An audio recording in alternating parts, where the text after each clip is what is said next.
क्या मुस्लिम महिला निकाह पढ़ा सकती है? दिल्ली में एक नई मिसाल बनी जिसने सबको हैरत में डाल दिया।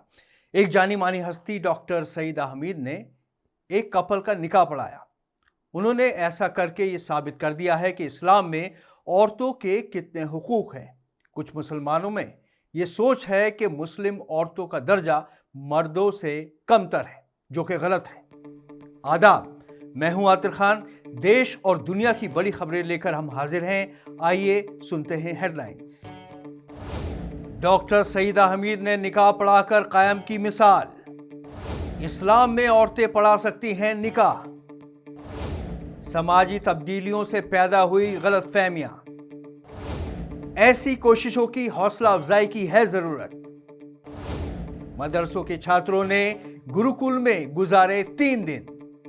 मस्जिदों में मुस्लिम औरतों की नमाज पढ़ने और हिजाब पहनने या ना पहनने की बहस के दौरान दिल्ली में एक बहुत दिलचस्प शादी हुई, जिसमें निकाह एक खातून ने पढ़वाया। हिंदुस्तान के मरहूम प्रेसिडेंट डॉक्टर जाकिर हुसैन के पड़नवासे जिब्रान रेहान का निकाह एक सीनियर जर्नलिस्ट कुर्बान अली की बेटी अरसला अली से हुआ। खास बात यह थी कि निकाह प्लानिंग कमीशन की पूर्व मेंबर डॉक्टर सईदा हमीद ने पढ़ाया। डॉक्टर सईदा मौलाना आज़ाद नेशनल यूनिवर्सिटी की वाइस चांसलर भी रही हैं। जब इस निकाह के फोटो सामने आए तो इस निकाह की मुखालफत तो नहीं हुई, लेकिन बहुत से मुस्लिम मर्द और औरतों ने इस पर हैरत जरूर जाहिर की। सवाल उठा कि क्या खातून भी मर्द काजी की जिम्मेदारी निभा सकती हैं?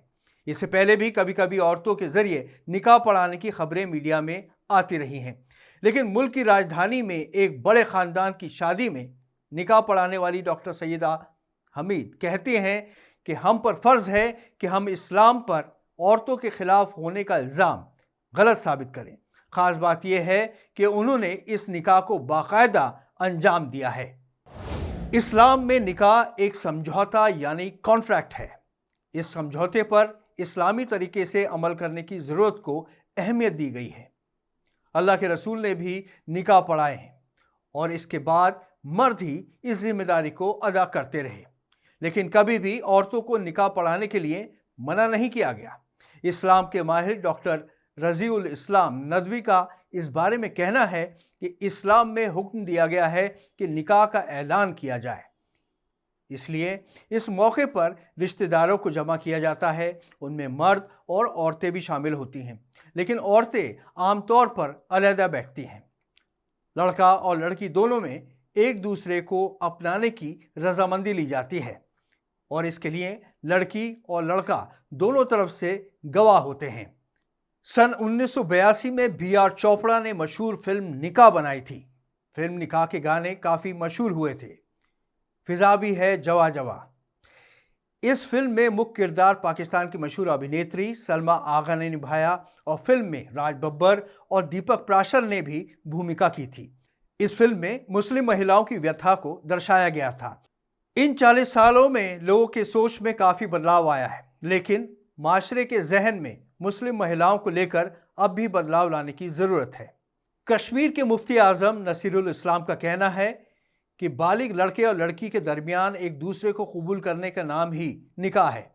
कई बड़े मौलानाओं का तो ये भी कहना है कि कबूल कराने का तरीका अगर कोई गैर मुस्लिम भी करे तो वो भी निकाह माना जाता है। इस्लाम के शुरू के ज़माने में औरतें हज़रत मोहम्मद साहब की तालीमात की हद में मर्दों के साथ नमाज भी मस्जिदों में पढ़ती थी, दूसरे समाजी काम भी करती थी। मगर जैसे जैसे हालात बदले और समाज तरक्की याफ्ता बनना शुरू हुआ, वैसे वैसे मज़हब के नाम पर औरतों को बहुत से काम करने से रोक दिया गया और उनका 4 दीवारी में ही रहना महफूज बताया गया। इस सिलसिले में एक फतवे में कहा गया है कि औरतों का काजी या जज बनना जायज़ नहीं है, चूँकि वो औरतें गैर मर्दों के साथ बैठेंगी, इसलिए उनका हर ओहदे पर रहना ठीक नहीं है। शरीयत ने इसकी जिम्मेदारी मर्दों पर डाली है। इस बारे में पाकिस्तान के जमीयतुल इस्लामिया ने अपने एक फतवे में कहा है कि अगर औरतों ने इस्लामी तालीम को पढ़ा है और वो ऐसे लोगों के सामने निकाह पढ़ाती हैं जिसके सामने वो आ सकती हैं, तो उनको निकाह पढ़ाने की इजाज़त है। डॉक्टर सईदा हमीद ने इस्लामी तालीम की रोशनी में निकाह की पूरी रस्म अंजाम दी। उनका कहना है कि वो 1980 से निकाह पढ़ा रही हैं। उनका कहना वाजिब है कि ये रिवाज क्यों बना दिया गया है कि मर्द ही निकाह पढ़ा सकते हैं और औरतें नहीं। कभी कभी बारातों में ये देखा गया है कि जो साहब काजी बनकर आते हैं वो ज़्यादा पढ़े लिखे नहीं होते, जबकि उनके मुकाबले में उनसे ज़्यादा तालीम याफ्ता औरतें बारात में मौजूद होती हैं। ईमानदारी से देखा जाए तो इस्लामी तालीमात को पूरी तरह समझा नहीं गया है। आजकल मुस्लिम समाज लड़कियों के महर और दहेज के मसलों से जूझ रहा है। गरीब माँ बाप पर बच्चियाँ बोझ समझी जाती हैं। इन मामलों पर काम तो हो रहा है, लेकिन उनकी रफ्तार बहुत सुस्त है। मदरसों में भी नई तालीम के माहिरानों को नुमाइंदगी दी जानी चाहिए ताकि इस्लाम के बारे में फैली गलतफहमियों को दूर किया जा सके और एक खातून के निकाह पढ़ाने के वाक़े को हैरत की नज़र से देखने की नौबत ना आए। भारत एक विविध समाज वाला देश है और यही इसकी खूबसूरती है। इस विविधता की सुंदरता तब और बढ़ गई जब मौलाना उमर इलियासी ने मदरसे और गुरुकुल के छात्रों को मिलने और एक दूसरे को जानने समझने की पहल की। ये वाक़या ऋषिकेश का है, जहां मदरसे और गुरुकुल के छात्रों ने 3 दिन एक दूसरे से मेल मुलाकात की। इस दौरान मस्जिदों के इमाम, इस्लामिक विद्वान और गुरुकुल के शिक्षक भी मौजूद रहे। ऋषिकेश के परमार्थ निकेतन और मस्जिदों के इमामों का संगठन इस अनूठी पहल से मदरसे और गुरुकुल को एक साथ लाया।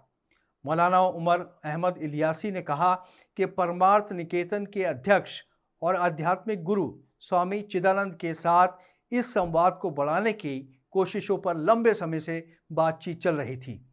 ये कोशिश हाल ही में परवान चढ़ी। ये छात्र उत्तर प्रदेश के देवबंद के एक मदरसे से ताल्लुक़ रखते हैं। वो आश्रम में पढ़ने वाले छात्रों के साथ रहे, उनके बीच बातचीत हुई और उन्होंने साथ रहकर एक दूसरे को समझने की कोशिश की। नज़ारा अद्भुत और सुंदर था।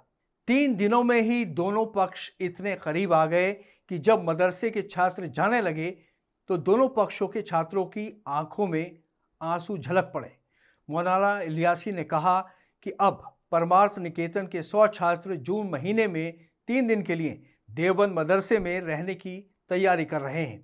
उन्होंने कहा कि यह प्रयास यहीं नहीं रुकेगा, बल्कि मंदिरों के पुजारी और मस्जिदों के इमामों को भी एक साथ लाने की कोशिश रहेगी। आवाज़ द वॉइस को मौलाना उमर इलियासी ने बताया कि धर्म का काम तोड़ना नहीं, एकजुट करना है, और ये उन्होंने अल्लाह की खुशी के लिए किया है। इस पहल की भी सभी वर्गों ने सराहना की है और हिंदुओं और मुसलमानों ने इसका स्वागत किया है।